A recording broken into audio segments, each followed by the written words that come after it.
bad kitchen, boy.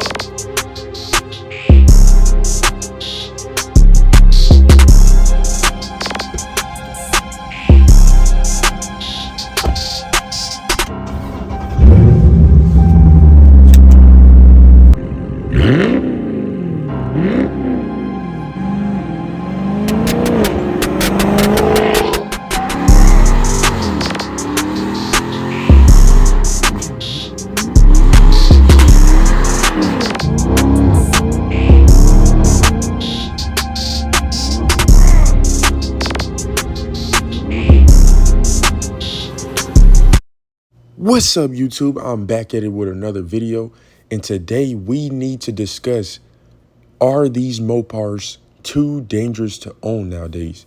And really decide, is it worth the money that these cars cost for everything that comes with owning one of these vehicles? And everything that I'm going to discuss is really from a owner's perspective. In my honest opinion, these vehicles are not worth anyone's life, or worth you getting hurt in general.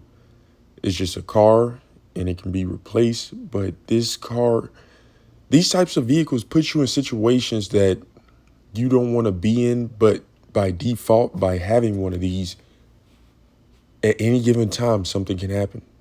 And if you're the type of person that has your family with you, you have to worry about your family being hurt as well as you. So before you own one of these vehicles, I really think you should think it all the way through. And I've had 3 of them, and these cars are really getting played out, to be honest. But if you haven't owned one, they're very fun to drive. It really takes all the fun out of owning a vehicle, just not being able to drive it anywhere I want to and have peace. Like, I can't go to Target or Walmart and be gone from my car 10 minutes without wondering, is someone out there breaking into it? Is someone out there trying to steal it? It's very frustrating because these cars are expensive, very expensive. The monthly payment and then the responsibilities of gas and maintenance, it's a lot of money.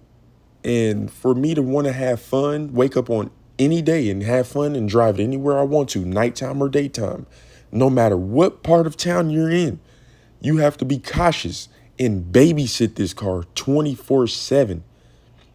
And some people don't care. They say, oh, well, the insurance will take care of it. But who wants to keep going through the hassle of that? That's very irritating. People who own GT500s, foreign high-end exotics, ZL1 Camaros, Escalade Vs, they do not have to worry about if someone is coming to make a fake key to program to their car and steal it. I know these cars are special, and this year, 2023, is the last year that they will be making brand new ones. They've already stopped the production. So these cars are going to hold their value, and some special editions are going to go way up in worth. So there's definitely a big hype that comes with these cars. If you haven't had one, they're very fun to drive, and these are the last muscle cars. Like, everything else other than a Mopar is really pretty much a sports car. The Corvette, the Camaro, the Mustang, those are all sports cars. They're not genuine muscle cars like these. And these cars are one of a kind. So I can see why everybody wants one. The rappers, the celebrities, the ball players, everybody wants a Hellcat or a Scat Pack or a Trackhawk or a Hellcat Durango. Anything with a cat motor or a 392. And it's sad that, even me as a Mopar owner, I want to give my car up now for something else just to have a peace of mind. Brian Robinson in stable condition after he was shot multiple times in what police say was likely a robbery and carjacking attempt. The shooting happened Sunday evening on H Street in Northeast. D.C. police this morning looking for two juvenile males in connection with that shooting.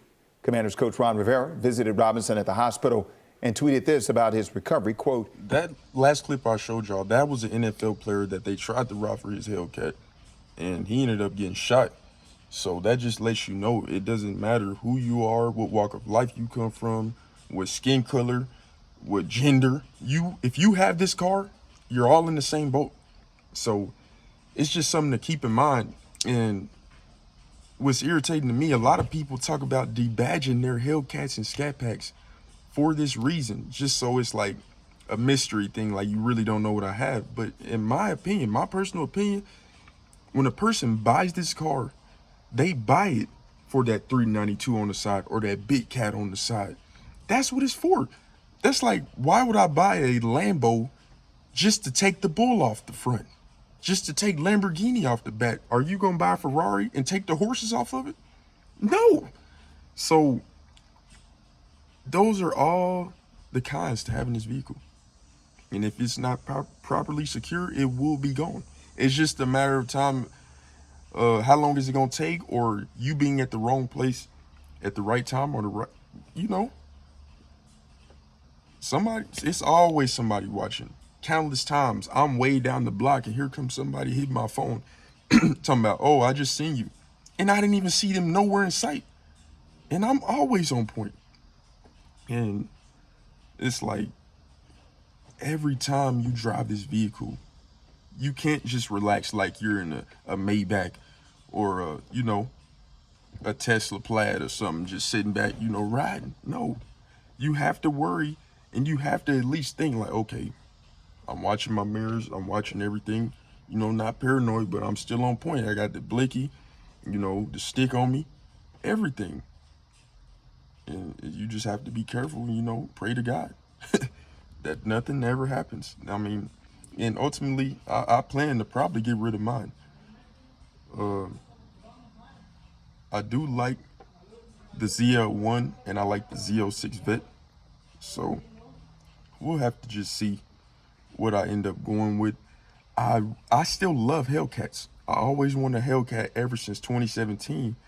But once you've pushed cars how I pushed this Scat, well, Daytona 392, you see that there's really, of course the Cat has more on paper, and when you Google it, it's more horsepower. But when you're actually driving these vehicles and you race a Hellcat in a 392 and you're somebody who knows how to drive this car like Mad Max, the Hellcat still wins, but not by how y'all think it is. Just because you watch YouTube videos or watch somebody race who doesn't know how to drive. Not saying I do these things, but I just have knowledge and I know what my car can do.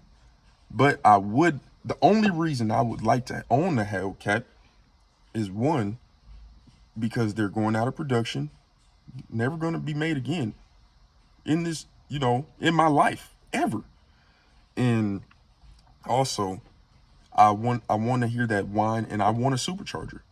But it's like I have to weigh it, because I'm like, okay, if I get another Dodge, that'll be my fourth Dodge, and I'll still always have to be worried about those type of things. It just depends. And it sucks because these cars are wonderful muscle cars. And you can have your family with you, your friends with you, and have fun. But it's just all the other stuff that you do have to be mindful of. And a lot of people let their wives or girlfriends drive, and there are women who own these cars as well. Hellcats and Scat Packs and Trackhawks. There's women,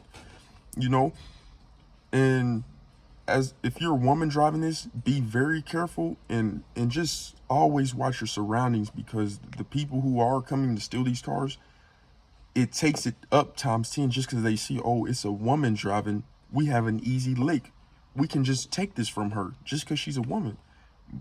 That's like, I let my mom take my car, but I didn't worry about that though, because my mama different. She ain't going for that. You try to take some, you're gonna get left there. But how many women do you know that have been in those situations and know what to do and will do it? That's the question. Some women carry a firearm, and even some grown men have a firearm, but never have been through these type of situations. They, have shot at target practice and did all that. But it's different when you're being faced with real life situations with people who could potentially hurt you. You know, some people gonna freeze up. You know, it's like a fight or flight situation.